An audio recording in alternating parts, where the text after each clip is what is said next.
مضل له ومن يضلله فلا هادي له فلن تجد له وليا مرشدا ونشهد أن لا إله إلا الله وحده لا شريك له هو الذي لا ضد له ولا ند له لا مثل له ولا مثيل له ولا كفيل له لا شبه له ولا شبيه له ولا ولد له ولا والد له وهو الوحيد الفرد الصمد لم يلد ولم يولد ولم يكن له كفوا أحد operator কোন দিকে আছে? মাইক অপারেটর ডানে না বামে? বেসটাকে আরো মোটা করেন, মোটা, জি, আর ক্লিয়ার করেন যে যুবকদের কথা বুঝতে কোনো সমস্যা না হয়, একটু বাড়ায় দেন, হালকা বাড়ায় দেন।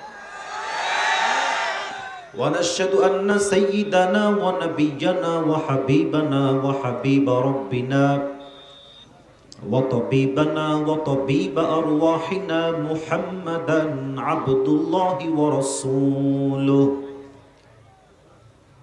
أرسله بالحق بشيرا ونذيرا وداعيا إلى الله بإذنه وسراجا وقمرا منيرا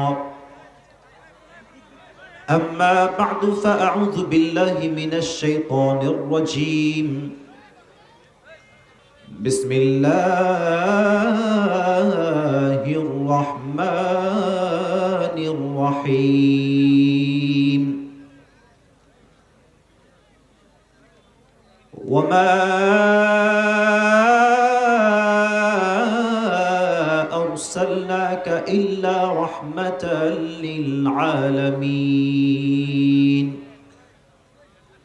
وقال تعالى في كلامه المجيد كل نفس ذائقة الموت ثم إلينا ترجعون وقال تعالى في كلامه المجيد أينما تكونوا يدرككم الموت ولو كنتم في بروج مشيدة وقال تعالى في كلامه المجيد لكل أمة أجل إذا جاء أجلهم فلا يستأخرون ساعة ولا يستقدمون وقال رسول الله صلى الله عليه وسلم تركت فيكم أمرين لن تضلوا ما تمسكتم بهما كتاب الله وسنة رسوله أو كما قال عليه الصلاة والسلام إن الله وملائكته يصلون على النبي يا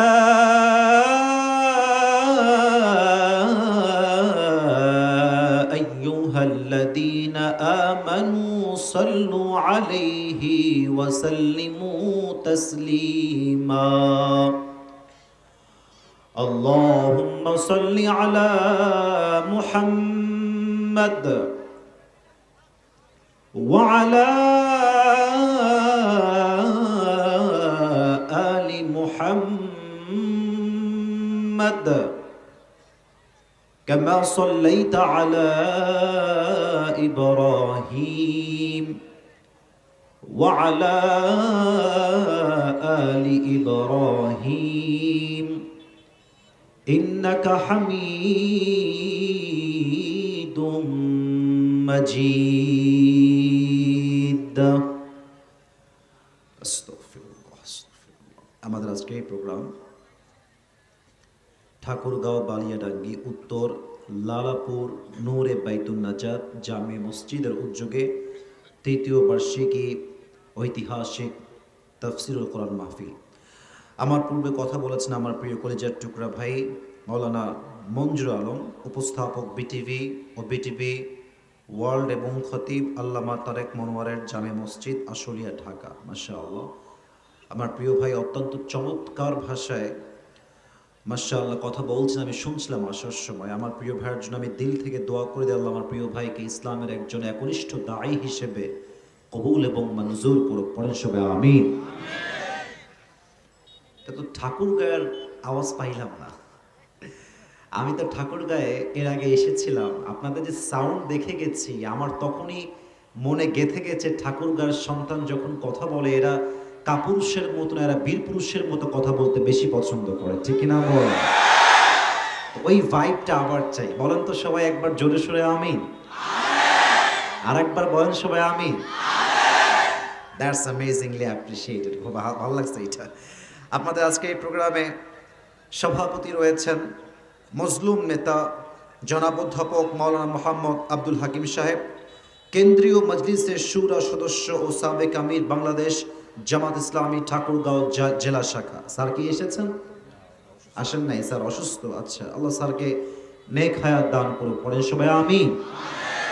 আমাদের আজকে এই প্রোগ্রামে চিফ গেস্ট তথা প্রধান অতিথি আছেন জনাব ডক্টর মোহাম্মদ আব্দুল সালাম, কেন্দ্রীয় মহাসচিব ডক্টরস অ্যাসোসিয়েশন অফ বাংলাদেশ ড্যাব। উনি কি এসেছেন? উনিও আসেননি। আল্লাহ ওনাকে ইসলামের খাদেম হিসেবে কবুল করুক। পড়েন সবাই আমিন। আর একটু আসতে বললেন যে আমিন, জোরে বলেন।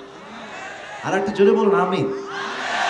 আমাদের আজকে এই প্রোগ্রামের সহ সভাপতি রয়েছেন জনাব মাওলানা মোহাম্মদ মুশফিকুর রহমান, আরও রয়েছেন প্রধান মেহমান জনাব মোহাম্মদ দুলাল চৌধুরী। আমি আসলে অনেক নাম এখানে দেখতে পাচ্ছি। It's really difficult and hard to mention all the name. সব নাম আসলে পড়া সম্ভব না। একটু ঠিক করে দেবেন, সাউন্ডটা ঠিক হয়ে যাবে, একটু সময় দেন। আমি জাস্ট ব্যাপকভাবে সবার জন্য দিল থেকে দোয়া করে দেই, যারা এই প্রোগ্রামকে বাস্তবায়ন করবার জন্য, এই যে তোমার সাউন্ডটা বাজতেছে ওইটা ঠিক করে দাও। আগে যেটা ছিল দ্যাট ওয়াজ পারফেক্ট, আগেরটাই ঠিক ছিল।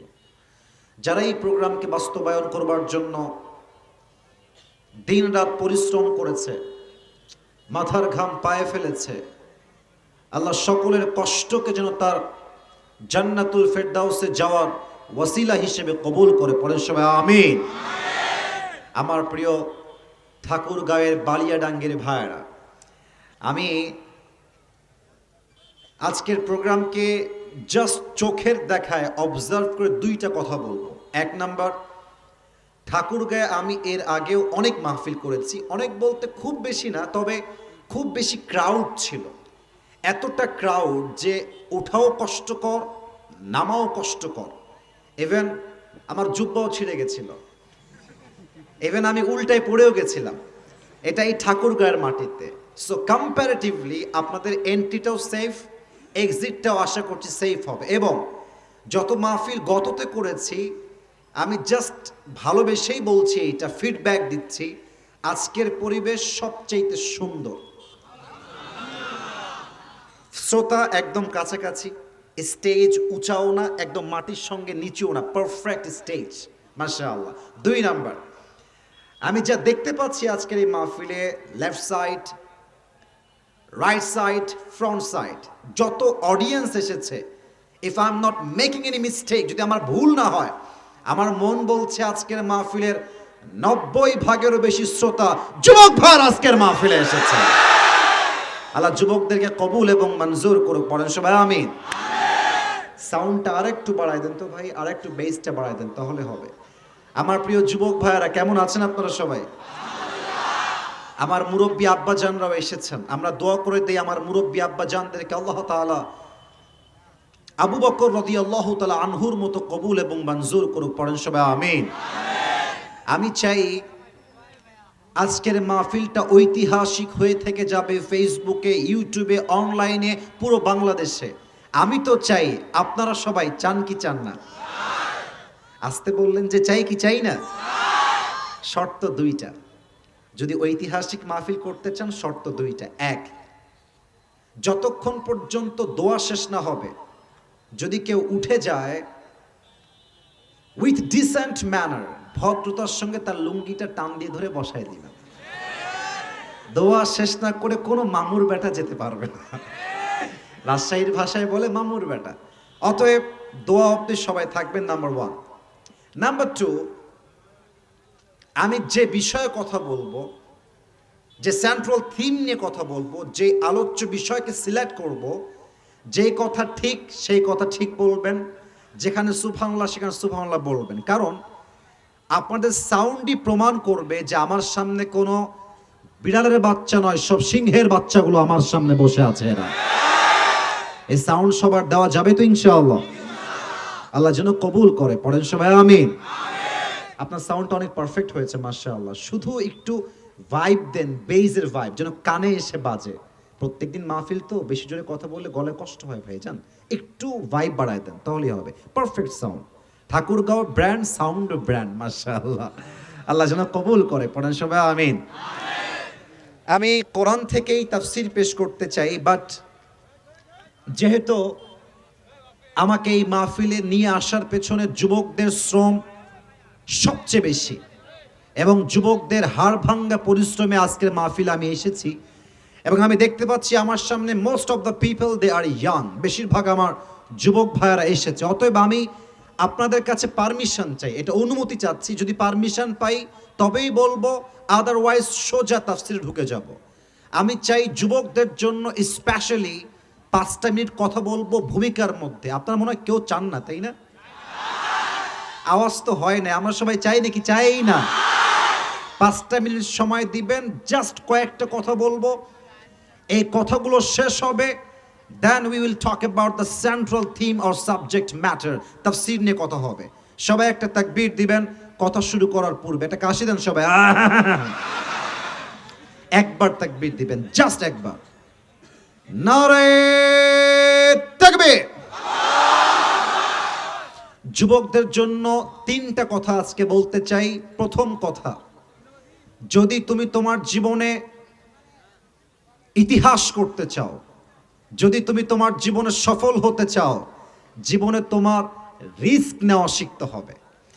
যে রিস্ক নিতে পারে না সে সামনের ধাপটা ফেলতে পারে না।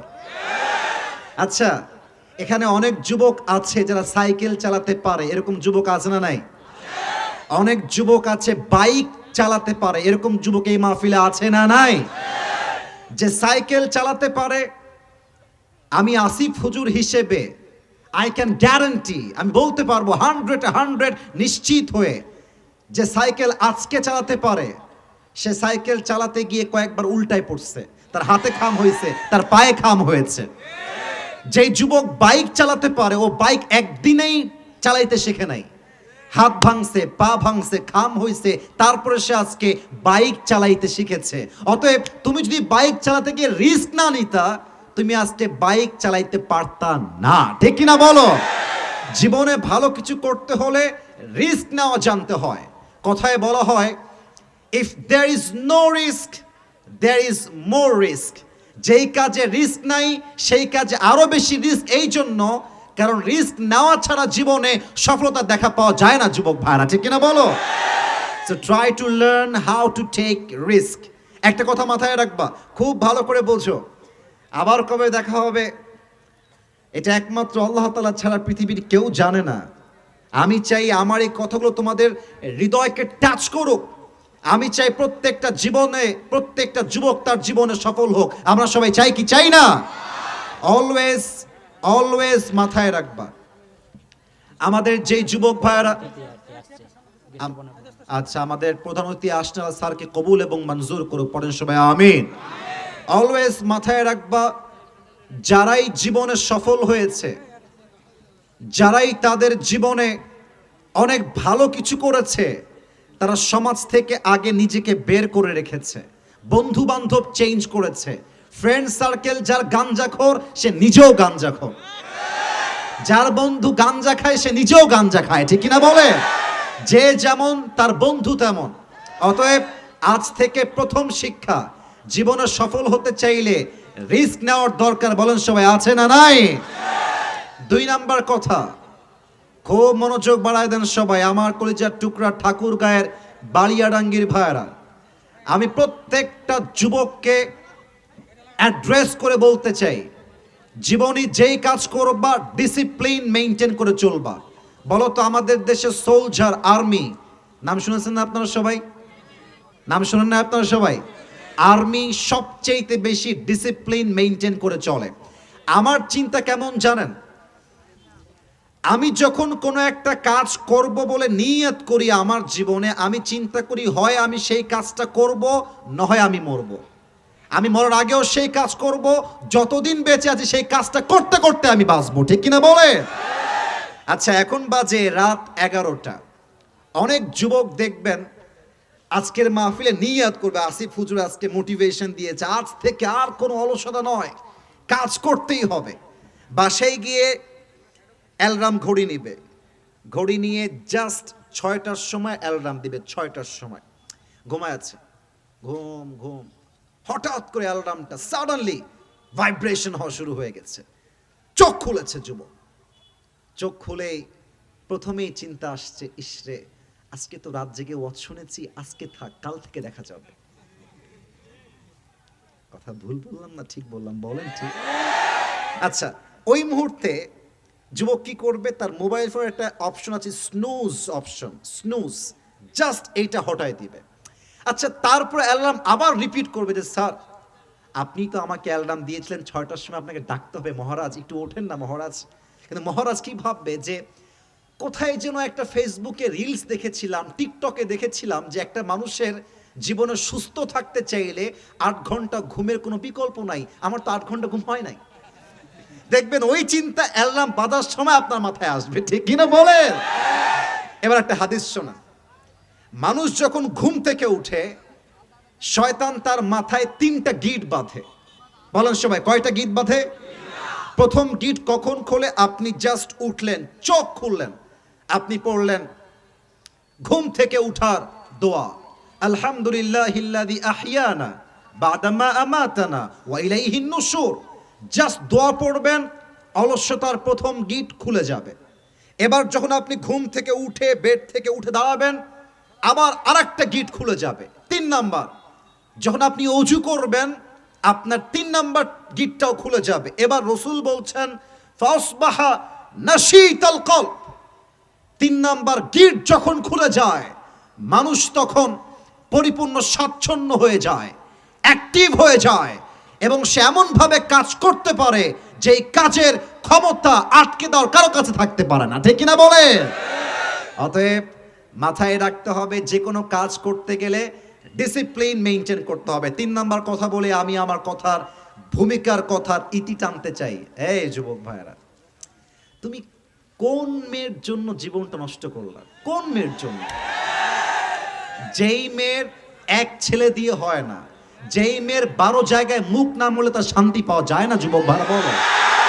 তুমি জাস্ট সামান্য একটা মেয়ের জন্য যে স্বপ্ন ভুলে গেলে, তুমি জাস্ট সামান্য একটা মেয়ের জন্য তোমার বাপকে লাথি মেরে দিলে। আমি তোমাদেরকে একটা কথা পায়ে হাত রেখে বলতে চাই, আজ থেকে জাস্ট 2টা বছরের জন্য গায়েব হয়ে যাও। You have to be unavailable for everyone. একদম বিচ্ছিন্ন হয়ে যাও, ফোকাস অন ইয়োর ক্যারিয়ার, নিজেকে ভালো জায়গায় নিয়ে যাও।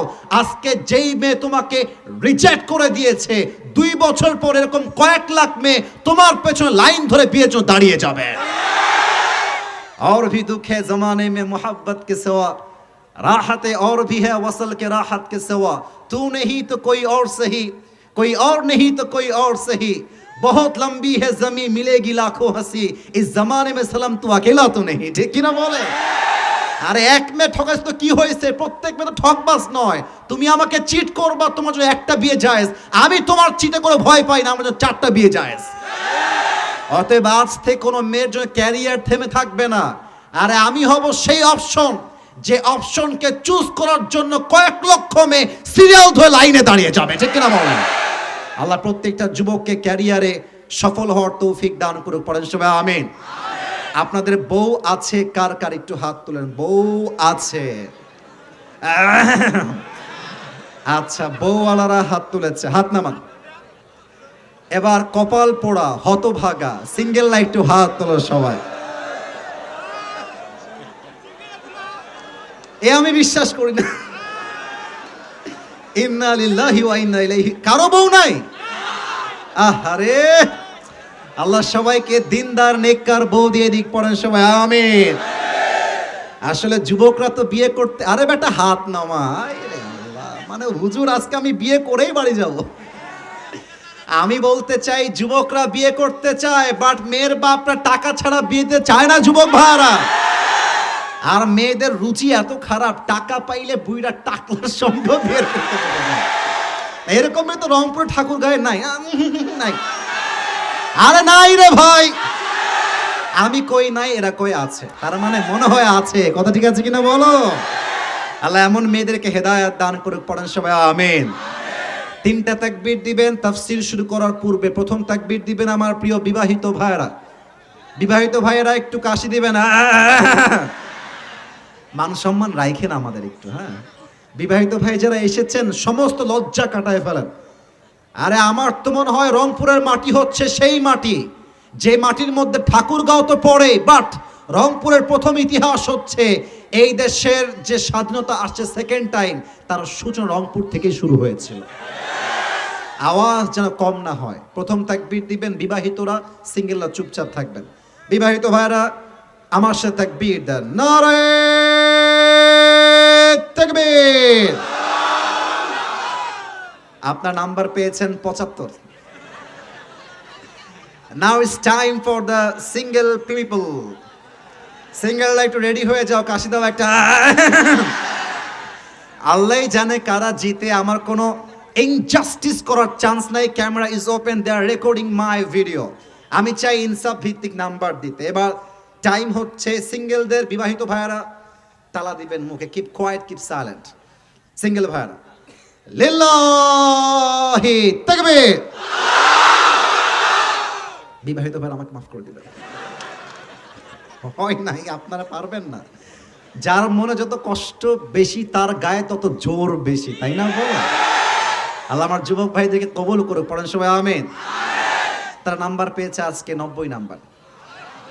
এবার কোনো ভাগাভাগি নাই, সবাই মিলে তাকবীর দিবেন। আমি যে আয়াত তেলাওয়াত করেছি সে আয়াত থেকে আলোচনা করার চেষ্টা করব। কোনো ভাগাভাগি নাই, সবাই মিলে এটা কাশি দেন। লিল্লাহি তাকবীর। আল কোরআনের আলো, টিস্যু আছে টিস্যু। আল হাদিসের আলো, কোরআন হাদিস যেখানে, আলেম ওলামা যেখানে, ঠাকুরগাঁওবাসী যেখানে, আল্লাহ যেন কবুল করে, পড়েন সবাই আমিন। একটু জোরে বলবেন না সবাই মিলে আমিন। আজ আমাদের আলোচনার মূল আলোচ্য বিষয় হচ্ছে 2টা শব্দ নিয়ে। আমার লেফট হাত দেখবেন, বলেন সবাই কয়টা শব্দ নিয়ে?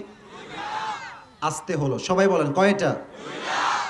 1 মৃত্যু, 2 হচ্ছে কবর। আমি সবার থেকে জানতে চাই, 1 একটু জোরে ভাই, 1 2 মুখস্থ হয়ে গেছে সবার, আর একবার লাস্ট টাইম, 1 2। এবার আমি কোরআন থেকে কিছু আয়াত রিসাইট করতে চাই, just to explain what is the death. মৃত্যু আসলে কাকে বলে? প্রথম প্রশ্ন করতে চাই, এখানে যে যুবক ভাইরা এসেছি আমরা, মুরব্বী আব্বা জান যারা এসেছি, মরতে হবে না এমন কেউ কি এখানে আছে? কুল্লু নাফসিন যায়িকাতুল মাউত, everyone has to take the test of death. প্রতিটা মানুষকেই মৃত্যুর স্বাদ গ্রহণ করাবে একজন, বলেন সবাই তিনি কে?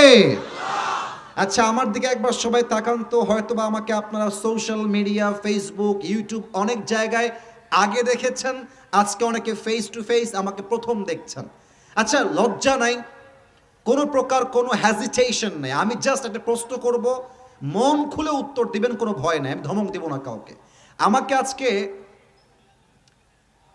ফেস টু ফেস দেখে, ফার্স্ট টাইম যদিও দেখছেন আমি বুঝতে পারতেছি, বাট আমাকে ফেস টু ফেস দেখে, সোশ্যাল মিডিয়া না, ফেস টু ফেস, আমার বয়স আনুমানিক কত মনে হচ্ছে? আনুমানিক একটা আইডিয়া, নাউজুবিল্লাহি মিন যালিক।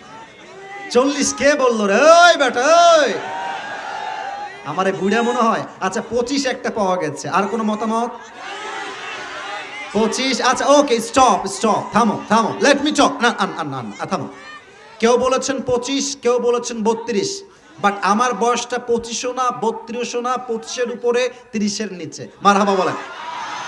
আমি বানাই বলি নাই। আচ্ছা, এখানে এমন কোন মুরব্বী কি আছেন যার বয়স 60 প্লাস?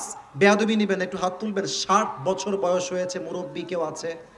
এই যে আমার আব্বাজান, এই যে আমার আব্বাজান, হাত নামান আব্বাজান, হাত নামান। এবার আমাকে বলেন, মৃত্যু যখন আসবে, মৃত্যু কি বয়স দেখবে? আমার বয়স 25, তাহলে আমার কাছে মৃত্যু পরে আসবে, মৃত্যু কি এমনি আসবে? আল্লাহ কি বলছে খেয়াল করেন। আল্লাহ রাব্বুল আলামিন বলছেন, বান্দা শোনো শোনো, লিকুল্লি উম্মাতিন আজাল, ইযা জাআ আজালুহুম ফালা ইস্তাখিরুনা সাআতাও ওয়ালা ইস্তাকদিমুন। আল্লাহ বলছে, বান্দার প্রত্যেকটা উম্মতের জন্য আমি আল্লাহ সময়সীমা বেঁধে দিয়েছি। যার সময় যখন আসবে, এক মুহূর্ত আগেও হবে না, এক মুহূর্ত পরেও হবে না। সঠিক সময়ে মালাকুল মউতকে পাঠিয়ে দিবে একজন। বলেন সবাই, তিনি কে? So there is no specific time for death. The death will come on time. It will never late. যার সময় যখন হবে তখনই সে মৃত্যুবরণ করবে। আল্লাহু আকবার। এবার বলুন তো, আমাদের দেশের প্রধান উপদেষ্টা যিনি আছেন, তার নাম? এই তোমরা এত আস্তে কথা বললে আমি ওয়াজ কাকে করব? নাম কি? ডক্টর ইউনূস সাহেব। আচ্ছা, একটা কথা বলে ফেলি এখানে, আমি কোনো রাজনৈতিক আলাপ করার জন্য এই মাহফিলে বেসিক্যালি অ্যাটেন্ড করি নাই, বাট কিছু কথা আছে এমন যে কথাগুলো না বললে মুনাফিকি হয়ে যাবে, বেঈমানি হয়ে যাবে, জাতির সঙ্গে গাদ্দারি হয়ে যাবে। সে কথাগুলো কি একটু বলেই ফেলি, যেহেতু টপিকটা চলে আসছে আয়াতের আলোকে। প্রথম কথা হচ্ছে যে 5 আগস্টের পূর্বে আমাদের কোনো ফ্রিডম অফ স্পিচ অর্থাৎ বাক স্বাধীনতা ছিল না। আমরা যখন মাহফিলে ওয়াচ করতাম, জাস্ট ভয়ে থাকতাম যে ওয়াচ করতে করতে এই বুঝি কোনো পাত নেতা এসে, ও এত ক্ষমতা তো আজকে আসো, আজকে আসো, আমি লিখে দিব তোমার পিঠের চামড়া একটাও যুবকরা বাকি রাখবে না আজকের মাহফিলে। আপনার সবাই আল্লামা সাঈদী হুজুরের নাম শুনেছেন? এত আস্তে কেন বলে? নাম শুনছেন আপনারা? আমাদের কলিজার টুকরা তিনি, আমাদের ভালোবাসার মানুষ তিনি। আল্লাহ ওনাকে জান্নাতুল ফেরদাউসের উঁচু মাকাম নসিব করুন। আল্লামা সাঈদী হুজুর কি বলতেন জানেন? যে আমরা যখন হক কথা বলি আমাদেরকে 3টা গালি দেয়। 1 নাম্বার রাজাকার, 2 নাম্বার জঙ্গিবাদ, 3 নাম্বার মৌলবাদ। এখন উনি একটা জাস্ট অ্যামেজিং এক্সপ্লেনেশন, এই ব্যাখ্যাটা শুনে আমি জাস্ট সাঈদী হুজুরের টপ ফ্যান হয়ে গেছি। উনি একটা কথা বললেন যে তোমরা আমাদেরকে মৌলবাদী বলে গালি দাও আর ভাবো যে তোমরা জিতে গেছো, আমরা হেরে গেছি। না না না, বরং আমাকে যদি কেউ মৌলবাদী বলে গালি দেয়, রাগ করার জায়গায় আমি সাঈদী আরো খুশি হই। সুবহানাল্লাহ পড়েন। আচ্ছা, কেন সুবহানাল্লাহ? এর একটা ব্যাখ্যা আছে। উনি বলতেন যে মৌলবাদী, এই যে দেখেন ওয়ার্ডের বিগিনিংটা হচ্ছে মৌল, শব্দের মূল শুরু হচ্ছে মৌল। উনি বলতেন মৌল আসছে মূল থেকে। মূল মানে কি? মূল মানে আল্লাহ তাআলা, মূল মানে হচ্ছে হিজ লাস্ট মেসেঞ্জার মুহাম্মদ সাল্লাল্লাহু আলাইহি ওয়াসাল্লাম, মূল মানে হচ্ছে কোরআন, মূল মানে হচ্ছে হাদিস। তো যারা আমাদেরকে মৌলবাদী বলে গালি দাও, আমরা হলাম মূলবাদী, তোমরা সবাই আগাবাদী। এবার বলেন তো, গাছের আগায় শক্তি বেশি হয় না গোড়ায়? এই ভয় পায় কেন? আগায় না গোড়ায়? উনি বলতেন তোমরা থাকো গাছের আগায়, আমরা থাকি গাছের গোড়ায়। বাড়াবাড়ি বেশি করতে যেও না, বেশি বাড়াবাড়ি করলে 16 কোটি মানুষ মিলে গাছের গোড়ায় একটা ঝাঁকুনি মারবে, মামুর বাড়ি দিল্লি গিয়ে পড়বা, দিল্লি গিয়েই তারা পড়েছে।